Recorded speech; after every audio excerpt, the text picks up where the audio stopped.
পরোটা। তো চলো কেমন করে বানাই তোমাদেরকে দেখাই। প্রথমে সিদ্ধ করা আলুগুলো সব ছাড়িয়ে নেব। তো আমার সবকটা আলু ছাড়ানো হয়ে গেছে। আমি আটাটা মাখিয়ে নিচ্ছি। আটাটা যেমন নর্মাল আমরা রুটির জন্য বানাই তেমনিই মাখতে হবে নুন দিয়ে, শুধু আটাটা একটু নরম করে মাখতে হবে। আমার আটা মাখাটা হয়ে গেছে। তো আটাটাই যে এইভাবে নরম করে মাখতে হবে। যদি আটাটা নরম করে না মাখা হয় তাহলে আলু যখন আমরা আলুর পুরটা ভিতরে দেবো তখন আলুটা বেরিয়ে যাবে বেলতে বেলতে। তাই আটাটা এই ধরনের নরম করে মাখতে হয়। চলো এখন এটাকে রেস্টে দিয়ে দিই, ততক্ষণ আলুটা রেডি করে নিই। আলুটা মাখার জন্য আমি কুচানো পেঁয়াজ নিয়ে নিচ্ছি, কুচানো আদা, রসুন, আর এই যে লঙ্কা কুচানো, আর ধনিয়া কুচা, আর পরিমাণ মতো নুন নিয়ে নিয়েছি। এর ভিতরে আমি সিদ্ধ করা আলুটা দিয়ে দেব।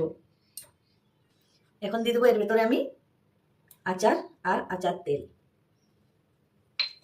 আলু পরোটায় মেন যদি আচার তেল না দেওয়া হয় তো এর কোনো টেস্ট আসবে না। আচার প্লাস আচার তেল দিতে হবে। তো এটাকে এখন ভালো করে মেখে নেব। এটাকে অনেকজন অনেক রকমভাবে বানায়, কিন্তু আমি এটাকে নর্মাল আলু সিদ্ধ এমনিভাবে মাখিয়েই বানাই। আমাদের ঘরে এই ধরনেরই খেতে পছন্দ করে। অনেক লোক আলুটাকে ভেজেও বানায়। প্রথমে পেঁয়াজ রসুন ভেজে নিল, ভেজে জিরা ধনিয়া দিয়ে বানাই। তো আমাদের বেশিরভাগ এই ধরনেরই হয়, সবাই এটাই পছন্দ করে। মাখা হয়ে গেছে, চলো এখন পরোটা বানাই।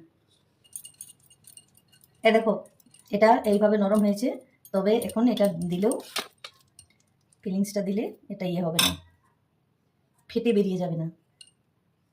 দেখবে কি সুন্দরভাবে বেলা হবে এটা।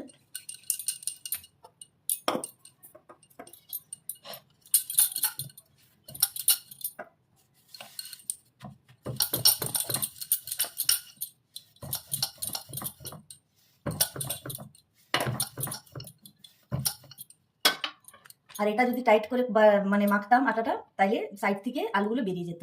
কোথাও আলুটা ঠিক মতো যেত আর কোথাও যেত না। তাই এটাকে নরমভাবে মাখলে এত সুন্দর করে এটা আলুটা ভিতরে রয়ে যায়।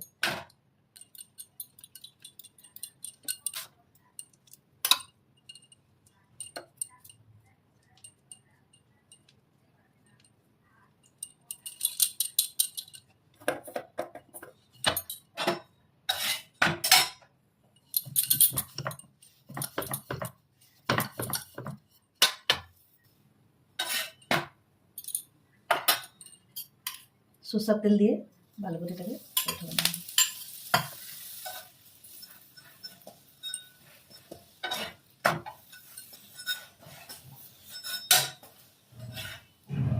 আমার আলু পরোটা রেডি হয়ে গেছে। আমার আলু পরোটা বানানো হয়ে গেছে। চলো টাটা, নেক্সট ভিডিওর সাথে দেখা হবে আবার।